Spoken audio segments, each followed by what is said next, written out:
Hello everyone, welcome to our channel. आप सभी का स्वागत है हमारे चैनल ऑल अबाउट राजस्थान पर।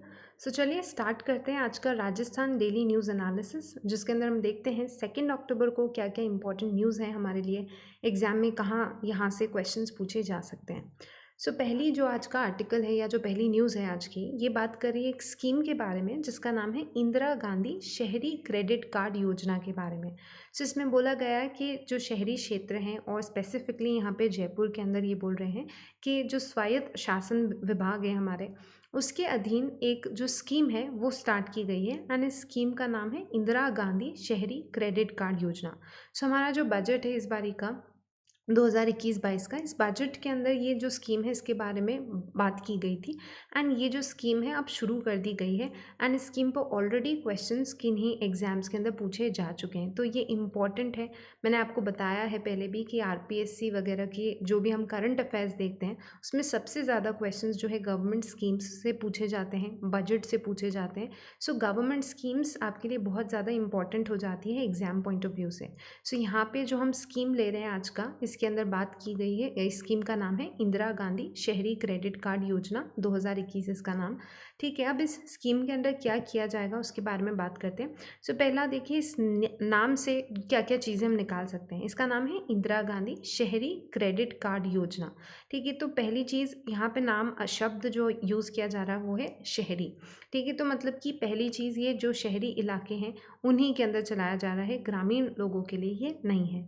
दूसरी चीज़ यहाँ पे बात की है क्रेडिट कार्ड योजना, मतलब कि एक स्कीम है, मतलब कि एक स्कीम है जिसके अंदर लोन दिया जा रहा है, क्रेडिट दी जाने की बात की है, क्रेडिट कार्ड योजना।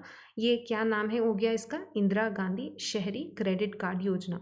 हमारा जो बजट है उसके अंदर इसके बारे में बात की गई थी। अब इस स्कीम के तहत क्या होगा, इन्होंने बोला कि राजस्थान के अंदर जो भी आपका अनऑर्गेनाइज्ड सेक्टर होता है, मतलब कि ऐसे कुछ लोग होते हैं राजस्थान के अंदर जो कि बेरोज़गार है या फिर युवा हैं, उनको स्वरोज़गार देने के लिए और उनकी रोज़मर्रा ज़रूरतों को पूरा करने के लिए एक स्कीम स्टार्ट करेंगे ना। इन्होंने बोला कि हमारे जो शहरी क्षेत्र है उसके अंदर जो स्ट्रीट वेंडर्स होते हैं या फिर सर्विस सेक्टर के अंदर जो युवा होते हैं, इनके लिए है, मतलब कि जो अनऑर्गेनाइज्ड सेक्टर होता है उनके लिए, स्ट्रीट वेंडर्स होते हैं उनके लिए ये स्कीम है। सर्विस सेक्टर के अंदर जो युवा है उनको स्वरोजगार देने के लिए, उनकी रोज़मर्रा ज़रूरतों के लिए ये स्कीम स्टार्ट किया गया। बजट के अंदर इसके बारे में बात की गई। अब यहाँ पे हम देखते हैं कि टोटल यहाँ पे मतलब कि एक इंसान को यहाँ पे कितने का जो है यहाँ पे अमाउंट दिया जा रहा है, कितने का वो जो है क्रेडिट दिया जा रहा है। इन्होंने बोला है कि यहाँ पे आपको एक माइक्रो क्रेडिट मिल सकता है, मतलब कि एक छोटा अमाउंट का लोन है, माइक्रो क्रेडिट यहाँ पे दिया जाएगा, इसीलिए इसको बोल रहे हैं माइक्रो क्रेडिट, बिकॉज ये एक छोटा अमाउंट पे आपको लोन मिल रहा है। 50,000 तक का यहाँ पे जो है लोन मिल रहा है। कितना, 50,000 का मिल रहा है, ये चीज़ आप ध्यान में रखेंगे। कितना, 50,000 तक का लोन मिल रहा है एंड ये बिल्कुल जो है ब्याज रहित है। आपको लोन हालांकि जो पैसा है वो चुकाना है, लेकिन ब्याज रहित मिल रहा है, इसके ऊपर इंटरेस्ट नहीं लगाया जा रहा होगा। ठीक है, इस पर कोई इंटरेस्ट नहीं, जब भी हम लोन लेते हैं तो हमें उस पर इंटरेस्ट चुकाना होता है, लेकिन यहाँ पे ये ब्याज रहित है, माइक्रो क्रेडिट है। 50,000 इसके अंदर दिया जाएगा। फिर यहाँ पे जब एग्जाम में क्वेश्चन पूछा गया तो उन्होंने पूछा कि इसके अंदर लाभार्थी कितने होने वाले हैं। 5 लाख लाभार्थी। ठीक है, तो 50,000 रुपये हर एक लाभार्थी को देंगे एंड टोटल कितने लाभार्थी की यहाँ पे बात की है, टोटल बेनिफिशरीज कितने यहाँ पे चूज़ किए जाएंगे, 5 लाख लाभार्थी यहाँ पे चूज़ किए जाएंगे। एंड ये जो राज्य के अनौपचारिक व्यापार क्षेत्र के अंदर है, जो बिल्कुल अनऑर्गेनाइज्ड सेक्टर होता है हमारे इकोनॉमी का, अर्थव्यवस्था का, वहाँ से 5 लाख लाभार्थियों को चूज़ किया जाएगा।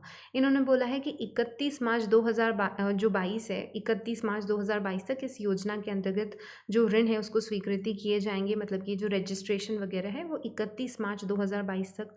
देन ये जो योजना है 1 वर्ष तक लागू होगी। ठीक है, 1 वर्ष तक ये लागू होगी, बिकॉज 31 मार्च 2022 तक ही इस योजना के अंतर्गत जो ऋण स्वीकृत वगैरह किए जाएंगे।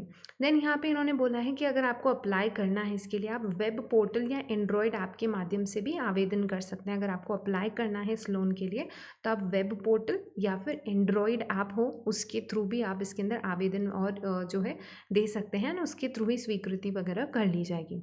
एक और चीज़ जो इन्होंने बोला कि ऋण के मेरिटोरियम की अवधि जो है 3 माह होगी, मतलब कि अगर जिस दिन से आपको ऋण मिला है उसके 3 महीने तक आपको कोई इंटरेस्ट नहीं पे करना होगा, मतलब आपको कोई अमाउंट पे नहीं करना होगा 3 महीने तक। उसके बाद स्टार्ट होगा आपको एक्चुअल में बाद में इंस्टॉलमेंट्स पे करनी होगी। सो जैसे होता है कि अगर लोन आपने आज लिया है तो अगले महीने से ही आपको जो है इंटरेस्ट के साथ अमाउंट कुछ चुकाना होता है। लेकिन यहाँ पे इन्होंने बोला है कि आपको 3 माह तक का जो है मोरेटोरियम पीरियड मिलेगा। मोरेटोरियम पीरियड मतलब जिस दौरान आपको जो है वो आपका जो है कुछ भी आपको इंस्टॉलमेंट्स वगैरह कुछ भी नहीं चुकाना होगा, 3 महीने का है।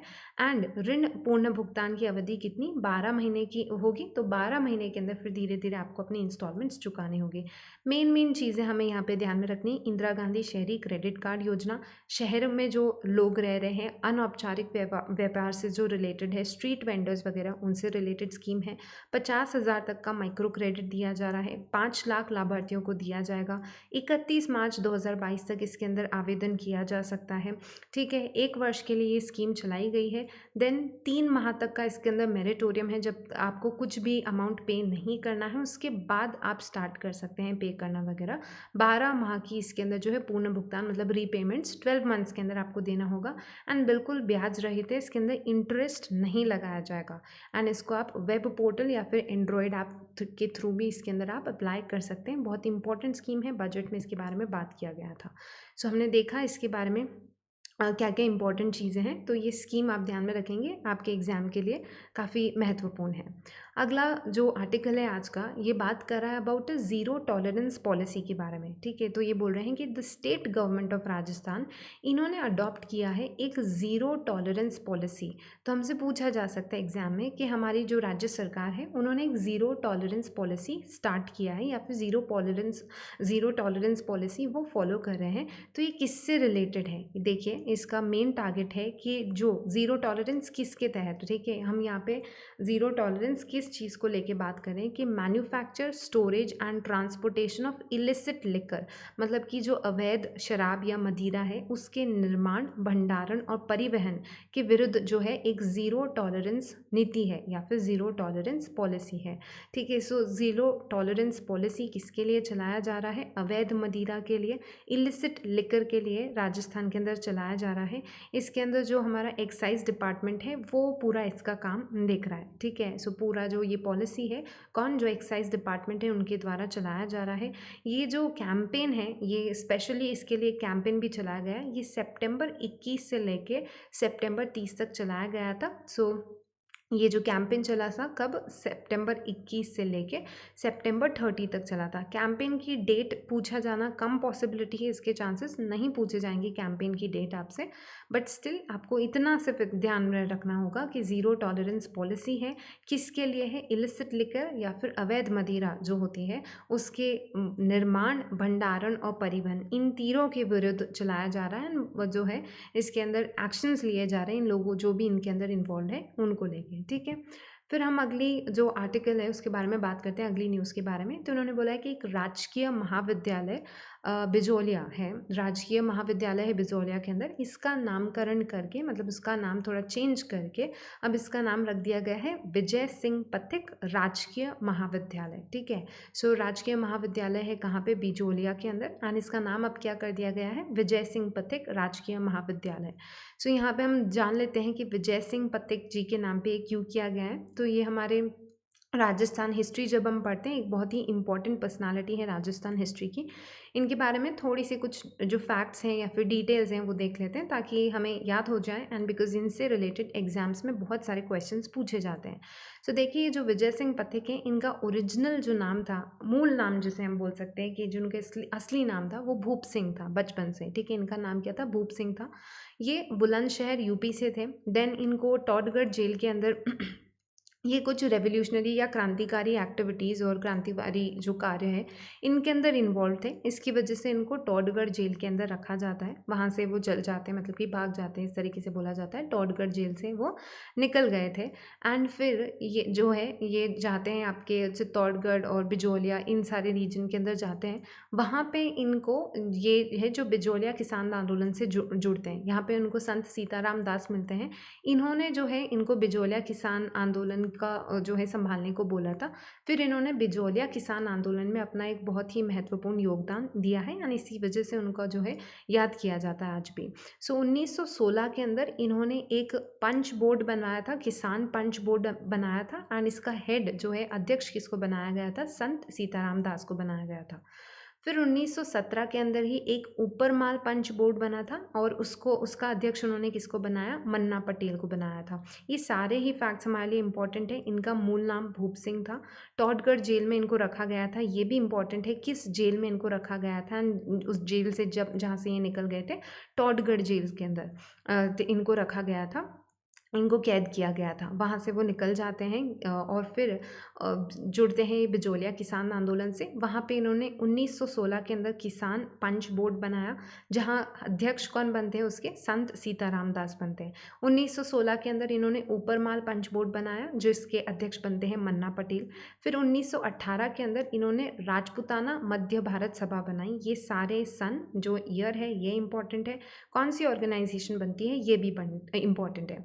सो 1918 के अंदर इन्होंने कानपुर के अंदर एक राजपूताना मध्य भारत सभा बनाई थी। ठीक है, तो कानपुर के अंदर बनाई थी राजपूताना मध्य भारत सभा। फिर 1919 के अंदर इन्होंने वर्धा के अंदर राजस्थान सेवा संघ बनाया था। इम्पॉर्टेंट है कहाँ पे, वर्धा जो कि महाराष्ट्र के अंदर है, वहाँ पे 1919 के अंदर इन्होंने राजस्थान सेवा संघ इसको स्थापित किया। और बाद में इसी जो राजस्थान सेवा संघ है इसका जो है ट्रांसफ़र कर दिया जाता है कहाँ पे, अजमेर के अंदर। कहाँ पे, अजमेर में इसको ट्रांसफ़र कर दिया गया था। फिर इनके कुछ न्यूज़पेपर्स, इनके बारे में बात कर लेते हैं। एक तो है नवीन राजस्थान, ये एक इनका न्यूज़पेपर था, ठीक है, जो कि अजमेर से छापा जाता था, अजमेर से इसको पब्लिश किया जाता था, नवीन राजस्थान करके था। फिर इसी न्यूज़पेपर, क्योंकि ये न्यूज़पेपर में अगर कुछ भी ऐसा कुछ लिखते थे तो उनको अपना नाम वगैरह चेंज करना पड़ता था न्यूज़पेपर का। सो बाद में इन्होंने जो है न्यूज़पेपर का नाम चेंज कर दिया था तरुण राजस्थान। अगर उस न्यूज़पेपर को या फिर ऑर्गेनाइजेशन को बैन कर देते थे तो उसका वो नाम चेंज करके वही चीज़ को अलग ले आते थे। तो नवीन राजस्थान पहले जो है इनका न्यूज़पेपर था, फिर इसका जो नाम चेंज करके तरुण राजस्थान कर दिया जाता है। फिर हम देखते हैं कि इन्होंने वर्धा से एक और जो है न्यूज़पेपर पब्लिश करवाया था, जिसको बोलते हैं राजस्थान केसरी। ठीक है, सो वर्धा से भी इन्होंने राजस्थान केसरी न्यूज़पेपर जो है पब्लिश करवाया करते थे ये। एंड अजमेरू करके इन्होंने एक उपन्यास लिखा है, इसका नाम होगा अजमेरू करके इन्होंने एक उपन्यास लिखा है। एंड एक किताब है what are the Indian states, ये एक किताब है जो इन्होंने लिखी है, एक पुस्तक है जो इनके द्वारा लिखी गई है। इंपॉर्टेंट है what are the Indian states.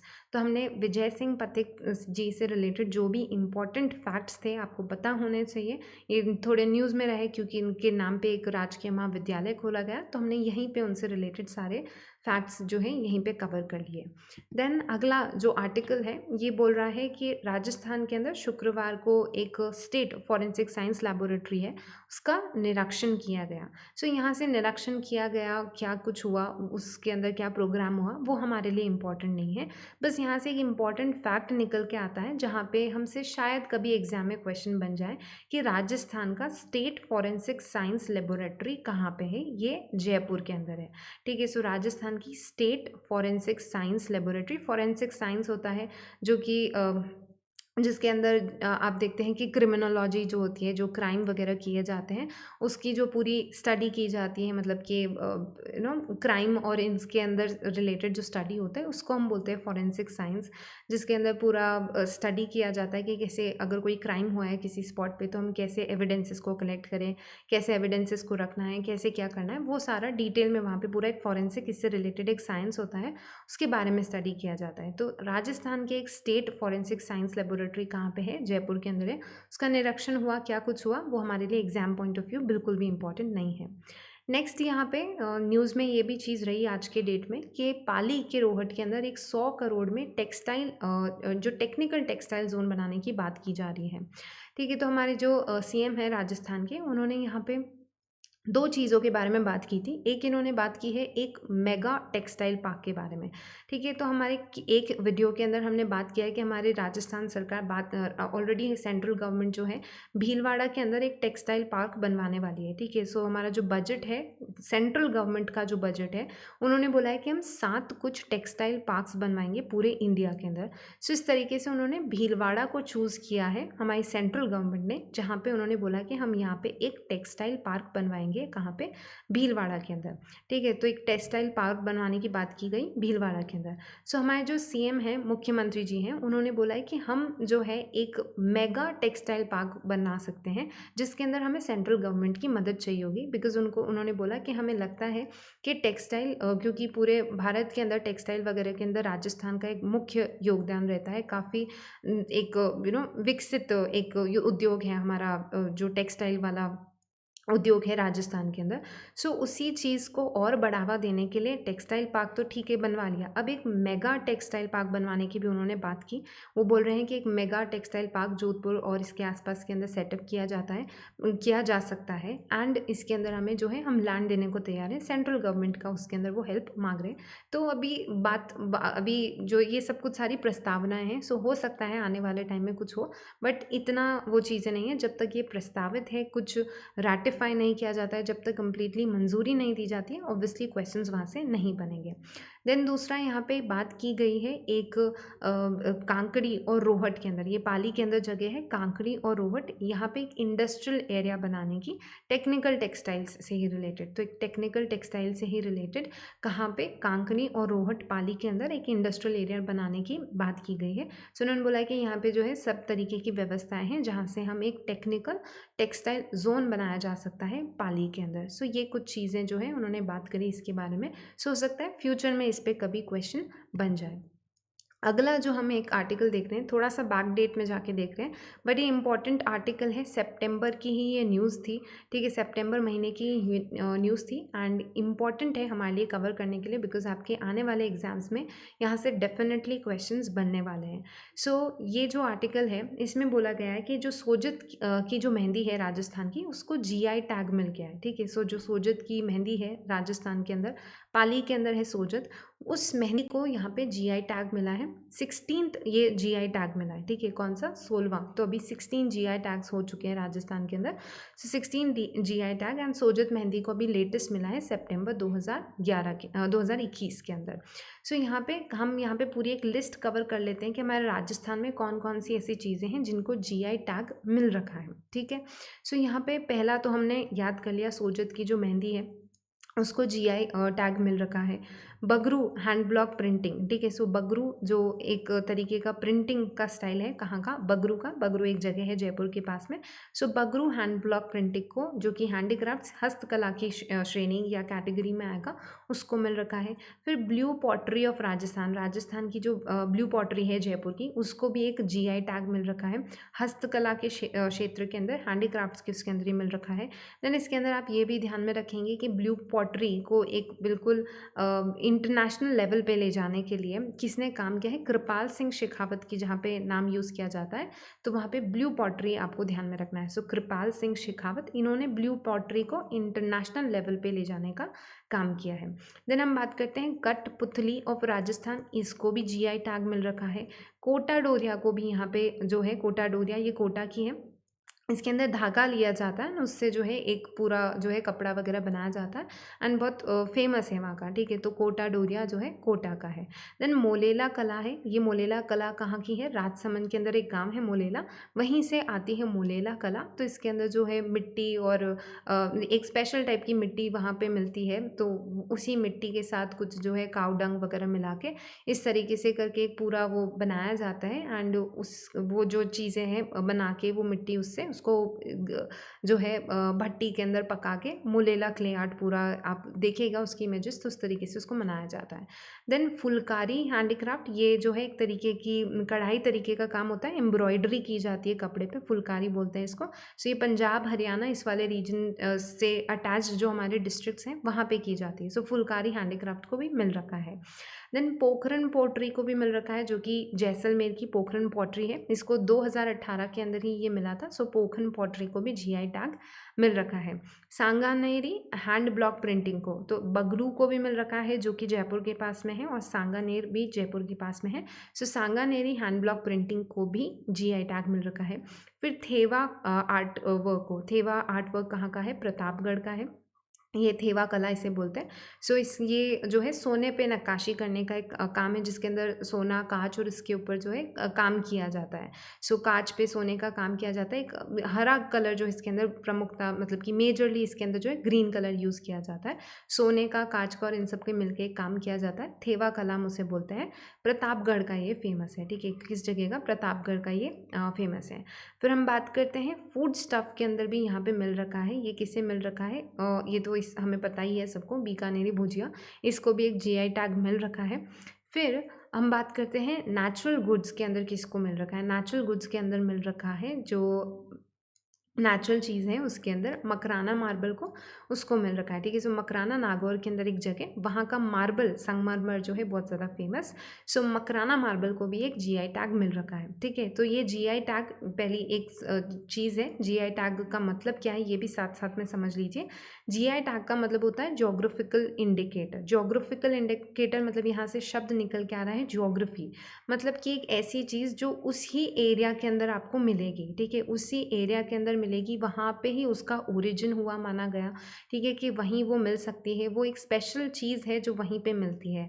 सो ये जीआई टैग, तो अब ये चीज़ है कि इसको प्रोटेक्शन देने के लिए, पहला मेन चीज़ कि उस चीज़ को संरक्षण देने के लिए, एंड दूसरी चीज़ ये भी है कि उसको और जो है प्रोत्साहन या फिर बढ़ावा देने के लिए, उस चीज़ को और आगे ले जाने के लिए जीआई टैग दिए जाते हैं। तो उनको एक तरीके से प्रोटेक्शन मिल जाता है कि ये नाम अब कोई यूज़ नहीं कर सकता। सो अगर बगरू प्रिंट है, तो अगर जैसे कि बोला गया कि बगरू हैंड ब्लॉक प्रिंटिंग है, तो वो बगरू के अंदर ही बनाई जा सकती है, बगरू की ही है, ठीक है। तो वो जीआई टैग मिलने का मतलब होता है कोई दूसरे जगह उसको बना के ये नहीं बोला जा सकता कि बगरू हैंड ब्लॉक प्रिंटिंग हमने की है।